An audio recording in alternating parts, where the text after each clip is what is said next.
Bonjour à tous et bienvenue sur la chaîne. Hier, vidéo de retour de vacances, vidéo très macro.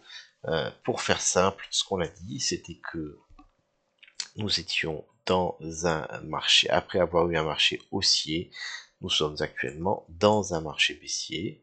Donc, les baisses sont probables et très également prévisibles. Il faut s'y attendre.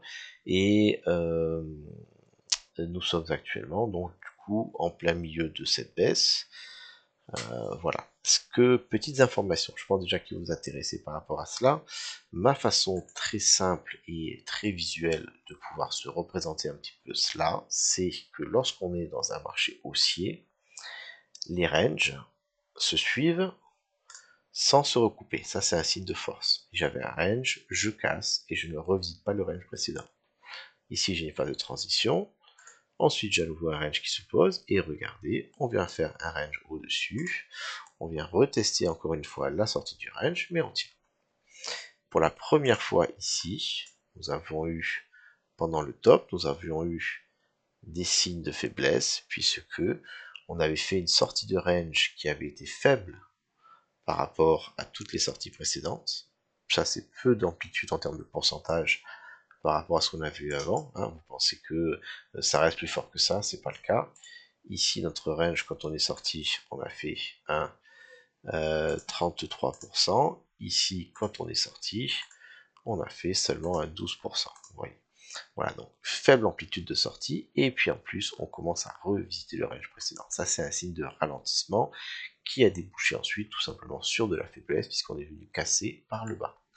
Et maintenant, donc, nous sommes très probablement donc nous sommes dans une phase baissière, puisque regardez maintenant, on a des ranges qui ne se recoupent pas, donc signe de force baissière, hein, on n'est pas venu réintégrer, non non que dalle, on est resté en dessous, ok, et donc on a ici euh, un, une continuation vers le bas, et donc on pourrait avoir du coup, tant qu'on est ici, on peut avoir de la continuation, jusqu'à peut-être à un moment donné arriver sur un niveau où on va commencer à voir du ralentissement de cette force baissière, avec peut-être un range qui va venir recouper les deux, pour ensuite, pourquoi pas, repartir sur une phase haussière, tout simplement, hein, et puis repartir sur ce genre de choses. Je ne vais pas aller plus loin là-dessus, mais en tout cas, pour faire assez simple, la structure de marché, ça fonctionne un peu comme ça.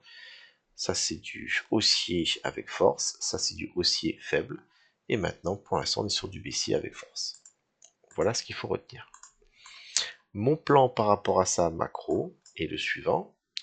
Pour l'instant, vu qu'on est sur du baissier avec force, j'imagine que on devrait avoir une poursuite baissière, mais avant cette poursuite baissière, sur du court moyen terme, puisque ici la baisse a été très importante, je pense que ce bottom va tenir, je pense qu'on va venir poser un range, et que ce range, on verra du coup les targets, devrait, tant qu'on est sur du baissier fort comme ça, déboucher sur une poursuite baissière pour la troisième fois. Le Bitcoin aime bien faire ses baisses en 3 fois, et on pourrait ensuite arriver sur, on ne sait pas où, mais en tout cas, probablement un bottom de marché qui correspondrait en termes d'amplitude de retracement, qui correspondrait en termes de temporalité également du retracement par rapport à la longueur de la hausse. Ça, c'est trop court pour faire un bottom de mon point de vue, ça ce serait quand même vachement mieux. Et voilà. Donc, pour l'instant, je suis intéressé sur du moyen terme pour pouvoir surfer une hausse, même si je suis conscient que sur du plus long terme, on devrait reprendre la baisse. Ça, c'est donc mon plan. Maintenant, on va aller dans le détail euh, plus moyen terme pour voir un petit peu où sont nos niveaux de support et de résistance. Donc, ce que j'ai fait pour commencer, je me suis posé la question, où est ma prochaine grosse résistance? Si je pense que ici, on devrait monter, où est-ce que je pense qu'on devrait aller avant de se faire rejeter pour la continuation? Donc, pour faire ça, je vais vous montrer comment j'ai fait. Tout d'abord, je pars du principe que tout cela a été considéré comme une zone, d'accord, puisqu'on a eu ici une cassure, et à nouveau on passe en dessous. Donc je prends le volume profile de la zone, Voilà, ça me donne ma borne basse du volume, le point of control et la borne haute. Ok. Ensuite, j'avais différents outils et j'ai pris également le Fibo du bull run, donc depuis le bottom jusqu'au top. Et je vois que j'ai un 382. Alors, je vous le fais de manière simple. À la base, je suis venu ici, j'ai mis mon Fibo total, et je regarde, ces niveaux ne m'intéressent pas. Celui-ci pour du support éventuellement, pour de la résistance, j'avais ces deux-là, et celui-ci m'a intéressé, donc je l'ai isolé, je vous ai mis le 382. Ok. J'ai également pris le retracement depuis mon top jusqu'ici, voilà, qui est juste là, du top jusqu'au bottom. Vous voyez que j'ai le 382 de la baisse qui se retrouve également ici. Je regarde mes VWAP, il y en a deux qui m'intéressent. Il y a celui qui est pris depuis le top, je rappelle le VWAP c'est ça ici, et celui-là, ils sont là. Voilà, en sachant que je vais passer en daily, ça commence à être plus propre. Vous voyez que celui de ce top là ici a se réagi en résistance, et pour l'instant celui de ce top là est en résistance ici, et résistance ici quand on est vu pied sur les 96. Donc celui-ci a l'air moins d'actualité parce qu'il a déjà été touché plusieurs fois. Celui-ci, je pense qu'il est encore assez fort. Voilà. Et qu'est-ce que j'ai ici? Ah oui, j'ai mon CME. Donc je rappelle que lorsque nous avons une cassure ici, on avait deux choses. On a eu le CME à clôturer ici, et le CME ensuite a réouvert beaucoup plus bas par là. Donc on a actuellement un gap qui est situé à peu près entre, je crois, là et là. Et donc cette sortie de CME pourrait potentiellement être également une résistance. Et lorsque je prends tout ça ensemble et que je les affiche, je me retrouve avec ceci. J'ai une résistance qui m'a l'air assez bien définie aux alentours des 85 000 $. Et qui ferait du sens. Je suis ici, je viens de faire une grosse baisse, un gros retracement. Je vais probablement à partir de là venir poser un range. Et maintenant qu'on a chassé énormément, fait sortir vraiment d'acheteurs, maintenant le temps va être de mettre la pression sur les vendeurs. Le marché bouge d'une liquidité à une autre. Donc je pense qu'on devrait venir monter ici. Et pour moi la grosse résistance est là. Les deux fibos de la hausse et de la baisse qui s'alignent avec la sortie du CME, qui s'alignent avec la borne. Donc on a le volume, le fibo, on a plein de choses. Du coup, je pense que ici, on devrait avoir une résistance probablement importante et potentiellement la réjection avant la poursuite baissière. Si on y arrive, je sais pas, voilà. Si jamais par contre cette zone est franchie et tenue en support, alors là, c'est là que des fois les choses changent énormément. Ici, je pourrais être très intéressé si je vois une réjection pour shorter, pour surfer jusqu'à là au niveau suivant.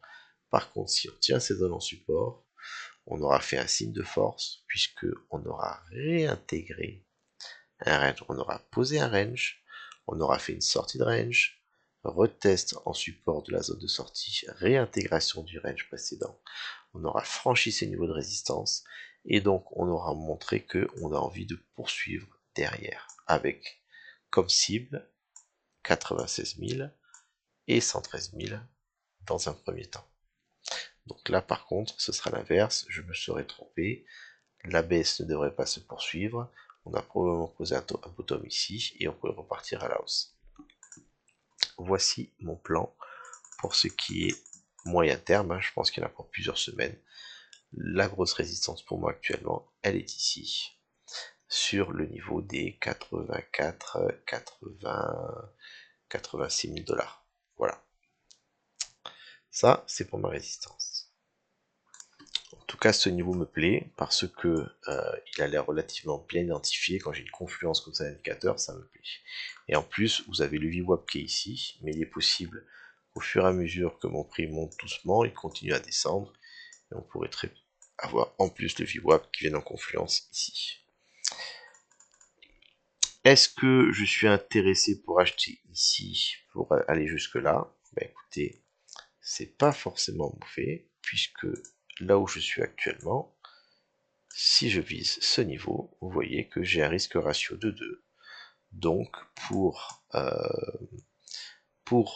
un trade vraiment en termes de swing, ça me semble assez cohérent, par exemple, en termes de risque, de pouvoir avoir l'invalidation qui est la perte de cette mèche, et la target qui serait là, c'est pas mauvais.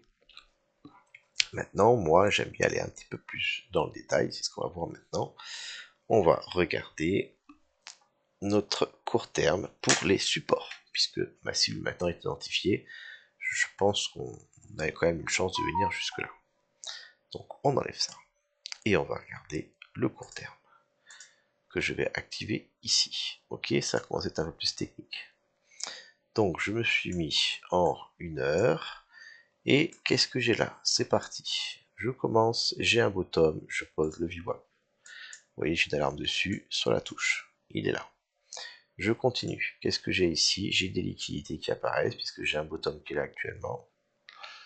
J'ai un bottom qui est là actuellement.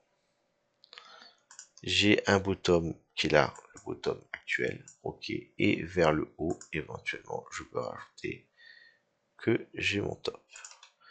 Je suis quelqu'un qui aime penser en termes de liquidité, le marché se déplace d'une liquidité à l'autre. Actuellement, où sont les liquidités? Pour moi, elles sont vers le bas. On avait des liquidités ici, regardez, un top, deux tops, trois tops, chacun plus bas l'un que l'autre, donc liquidité n'avait pas été prise. On est venu avaler tout ça par cette mèche. Et lorsqu'on l'a fait, on n'a pas cassé vers le haut, au contraire, on s'est fait rejeter. Donc ici, liquidité, il n'y en a presque plus. Elles ont été prises pour la plupart, il n'y a que cette mèche-là. Éventuellement ça, mais c'est déjà un petit peu loin. Vers le bas, par contre, j'ai ça, plus ça, plus ça. Je vois pour moi, là, actuellement, plus d'intérêt. En plus, c'est cette réjection qui est là, je pense que le marché va continuer à baisser un petit peu. J'ai également une chose qui est importante, je vais revenir en daily, ok. Et j'ai ça, on va l'enlever, merci. J'ai ici des zones de volume qui apparaissent. Qu'est-ce que c'est que ces zones de volume? C'est